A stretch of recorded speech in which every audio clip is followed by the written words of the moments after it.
इस पैराग्राफ में पाठ के लेखक शेखर जोशी ने बताया है कि बंशीधर अपने पुत्र मोहन के भविष्य को लेकर बहुत ही चिंतित थे कि इसकी पढ़ाई लिखाई कैसे हो। उधर वो नदी पार करके विद्यालय जाता था, कभी कभी दुर्घटना हो सकती थी, इसलिए वो बहुत चिंतित थे। संजोग की ही बात कि उनके ही परिवार का एक लड़का लखनऊ में रमेश नाम का लड़का नौकरी करता था। जब रमेश घर पे आया तो बंशीधर ने उनसे कहा कि हमारे बच्चे को अगर आप लखनऊ ले जा कर के पढ़ाई लिखाएं तो बहुत अच्छा रहेगा। तो रमेश तैयार हो गए, लेकिन जब लखनऊ मोहन जाता है रमेश के साथ पढ़ाई करने के लिए तो उसको वहाँ दूसरे प्रकार का ही वातावरण मिला। औसत दफ्तरी बड़े बाबू की हैसियत वाले रमेश के लिए मोहन को अपना भाई बिरादर बतलाना अपने सम्मान के विरुद्ध जाना।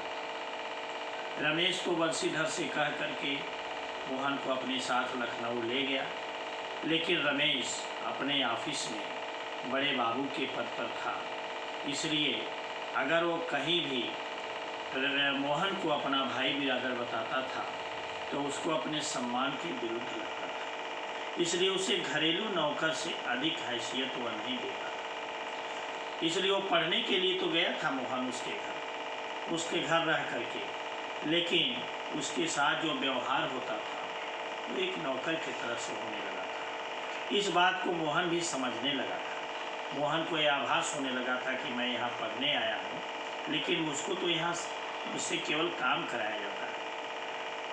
थोड़ी बहुत हीला हवाली करने के बाद रमेश ने निकट के ही एक साधारण से स्कूल में उसका नाम लिखवा दिया। बाद में उसकी पढ़ाई लिखाई एक तरह से गौड़ हो गई। उद्देश्य क्या था बंशीधर का कि हमारा लड़का लखनऊ जा कर के मेहनत करके परिश्रम करके अच्छे वातावरण में पढ़ाई करेगा और हमारा नाम ऊंचा करेगा, लेकिन उसके साथ वहाँ दूसरे ही प्रकार का व्यवहार हुआ। रमेश ने उसकी पढ़ाई को गौण समझा और उसका नाम एक साधारण से स्कूल में लिखवा दिया, लेकिन एकदम नए वातावरण और रात दिन के काम के बोझ के कारण गांव का वो मेधावी छात्र शहर के स्कूली जीवन में अपनी कोई पहचान नहीं बना। वहाँ केवल पढ़ाई करने नहीं गया था, बल्कि उसको घर के सारे काम करने पड़ते थे। बाजार से उसको सामान भी लाना पड़ता था। मोहन गांव का बहुत ही मेधावी छात्र था और अपने भविष्य को लेकर के वो शहर में पढ़ने के लिए गया था, लेकिन जो पहचान उसको मिलनी चाहिए वो पहचान नहीं मिल पाई। उसका जीवन एक बधी बधाई लीक पर चलता रहा। साल में एक बार गर्मियों की छुट्टी में गांव जाने का मौका भी तभी मिलता था जब रमेश या उसके घर का कोई प्राणी गांव जाने वाला होता, वरना उन छुट्टियों को भी अगले दर्जे की तैयारी के नाम पर उसे शहर में ही गुजार दिया। रमेश यह कह करके उसको रोक देता था कि तुम अगले क्लास में जाओगे, इसलिए उसकी तैयारी करो। उसका उद्देश्य ये था कि रमेश रहेगा मोहन घर पे रहेगा तो घर का सारा काम वो करेगा, इसलिए उसको गांव भी नहीं जाने देता था। अगले दर्जे की तैयारी का बहाना, अगले दर्जे की तैयारी तो बहाना भरी।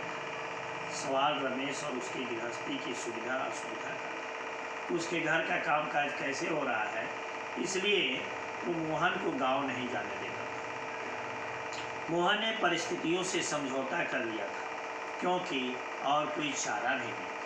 मोहन ने तय कर लिया था कि अब हम इसी वातावरण में रह करके पढ़ाई लिखाई करेंगे। घर वालों को अपनी वास्तविक स्थिति बतलाकर वह दुखी नहीं करना चाहता था। जो उसके साथ जैसा व्यवहार होता था लखनऊ में मोहन के साथ, घर के सारे काम काज करने पड़ते थे, तो उसकी वास्तविक स्थिति को अपने पिता बंशीधर को बताना नहीं चाहता था कि पिताजी ने तो बड़े विश्वास के साथ रमेश के साथ लगाया था, भेजा था कि हमारा लड़का पढ़ लिख करके बड़ा आदमी बनेगा, बड़ा अधिकारी बनेगा, लेकिन लखनऊ में उसको वह वातावरण नहीं मिला और न रमेश से वो सहयोग ही मिला जिसकी उम्मीद बंशीधर लगाए थे। बंशीधर उसके सुनहरे भविष्य के सपने देख रहे थे। इधर गांव पर जो बंशीधर की स्थिति थी कि वो सबसे यही कहते थे कि हमारा लड़का लखनऊ पढ़ने के लिए गया है और उसका भविष्य बहुत उज्जवल है।